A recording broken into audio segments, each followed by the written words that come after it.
Kaya ni Pacquiao, salita ng salita na 3 times daw tayo mas corrupt. So I am challenging him, ituro mong opisina na corrupt.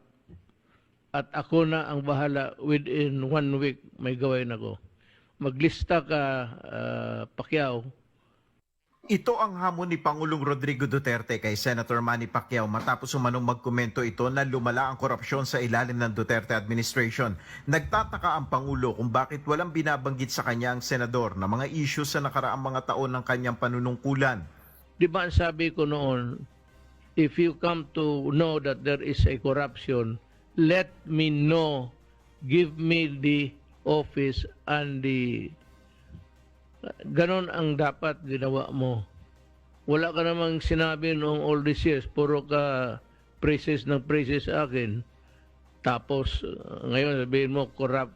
Ayon kay Pangulong Duterte, karamihan ng mga tinukoy na korap sa kanyang administrasyon ay tinanggal na niya at ang iba ay nahaharap na sa mga reklamo sa ombudsman. Pero hindi inaalis ng Pangulo ang realidad na may korupsyon pa rin sa ilang ahensya ng pamahalaan na ang ibang tauhan niya ay nagmula pa sa mga nakaraang administrasyon. Naiulat na nais tutukan umano ni Senator Pacquiao ang korupsyon sa gobyerno at pagtatayo ng bahay para sa lahat ng Pilipino kapag siya ay nagdesisyon ng tumakbo bilang Pangulo ng bansa. Every administration will have a share of the problem of corruption. Do not ever think that if you will win as president na wala ng corruption dito sa Pilipinas. And for your dream of giving everybody houses in 6 years' time, just like what Senator Enrile said, good luck na lang. You must be dreaming. May babala naman si Pangulong Duterte sakaling hindi magawa ng senador ang hamon nito.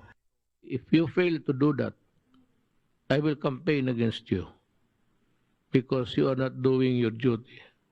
Do it, because if not, I will just tell the people, do not vote for Pacquiao because he is a liar. I put you on notice na isasabi ko lahat at kakalabanin kita panahon ng eleksyon. Pag hindi, I will just be another playing politics. Magkasama sa Partido Demokratiko Pilipino Lakas ng Bayan o PDP laban ng dalawa, si Pangulong Duterte bilang chairman at party president naman si Senator Pacquiao. Samantala, hindi naman sinasara ni Pangulong Duterte ang posibilidad na tanggapin niya ang udyok ng kanyang mga kapartido na tumakbo bilang vice president sa 2022 elections. Sabi ko, it's not at all a bad idea. And if there is a space for me there, siguro.